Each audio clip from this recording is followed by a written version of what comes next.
আচ্ছা, পক্ষ।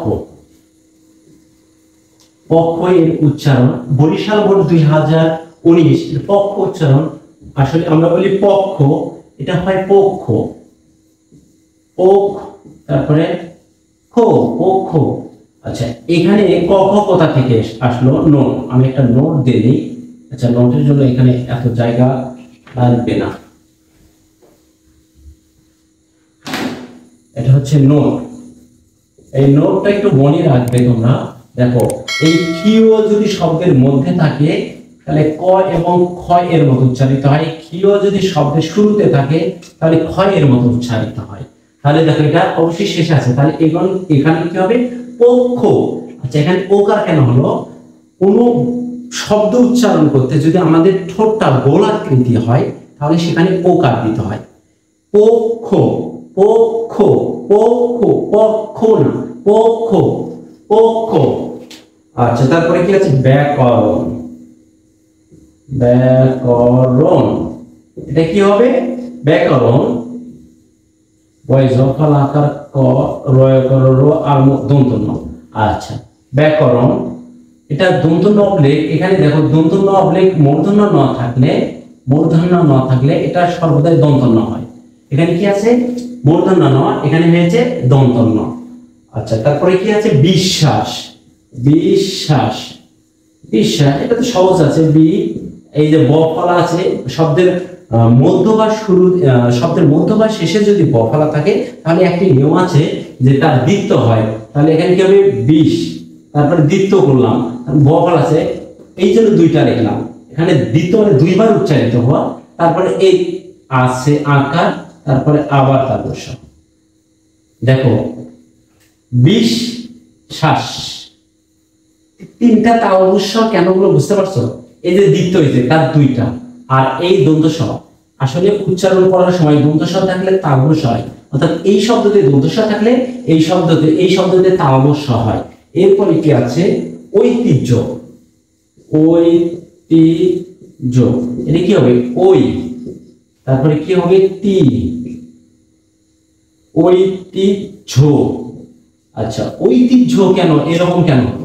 ঐতিহ্য কেন হলো, কিভাবে হলো? এখানে বর্গীয় ঝ, ঝ কিভাবে আসলো দেখো, একটু নোটের দিকে নজর রাখো। উচ্চারণ করতে গেলে ওই থাকলে ও রসই হয়, ওই। তারপরে তি, তি কোনো পার্থক্য না। একটা কথা মনে রাখবা, হর সাথে জ ফাল আছে, হর সাথে কি আছে? জ ফাল আছে। হর সাথে যখন জ ফালা থাকবে তখন তার উচ্চারণটা হবে বর্গীয় জ এবং ঝ, বর্গীয় জ, ঝ এর মতো। এখানে কি আছে? এই যে বর্গীয় জ, ঝ, কিন্তু শেষের ঝটা উচ্চারণ করতে একটা গোলাকৃতি হয়েছে, এই জন্য এখানে ওকার দেওয়া হয়েছে। এই জন্য এটার উচ্চারণ কি? ঐতিহ্য। অনেকে বলে ঐতিহ্য, এগুলো কিন্তু সঠিক উচ্চারণ না, এটা কি হবে? ঐতিহ্য। এরপরে কি আছে? হৃৎপিণ্ড, হৃৎখণ্ডত্ব, হৃৎপিণ্ড, হৃৎপিণ্ড, হৃৎপিণ্ড, এটা কিন্তু মূর্ধন্য ন। আচ্ছা, দেখো, রি থাকলে রি হবে, এটা কোনো পার্থক্য নেই। রি খণ্ডত্ব থাকলে ফুল্লিত হয়। তারপরে কি আছে? পিন, একটা পিন, তারপরে ডো। আচ্ছা, দেখো, দন্ত ন অবলিক মূর্ধন্য ন থাকলে কেন কি হয়? হৃৎপিণ্ড। আচ্ছা, এরপরে কি আছে? পদ্ম, পদ্ম, অর্থাৎ পর সাথে ম ফলা আছে, পদ্ম। তাহলে ম ফলা থাকে কোন শব্দের মধ্য বা শেষে যদি ম ফলা থাকে, কি থাকে? ম ফলা থাকে, তাহলে তার কি হয়? দুইবার উচ্চারণ হয়, উচ্চারণ হয়। কয়বার উচ্চারণ হয়? দুইবার। তাহলে এটা কি হবে বলো তো? এটা কি হবে? পদ্ম, পদ্ম। এটা কি হবে? পদ্ম, পদ্ম। এটা ওকার কেন হলো এর উপরে বলেছি। পদ্মর পরে কি আছে? আহ্বান, আহ্বান। একটা দেখো, রোমান্টিক একটি শব্দ, আমরা বলি আহ্বান। কি বলি? আহ্বান। এই তো তোমাকে আহ্বান করেছে ব্যক্তি বিশেষ, আহ্বান। এটা আসলে ভুল, এটা ভুল শব্দের উচ্চারণ। আসলে এটা কি হবে?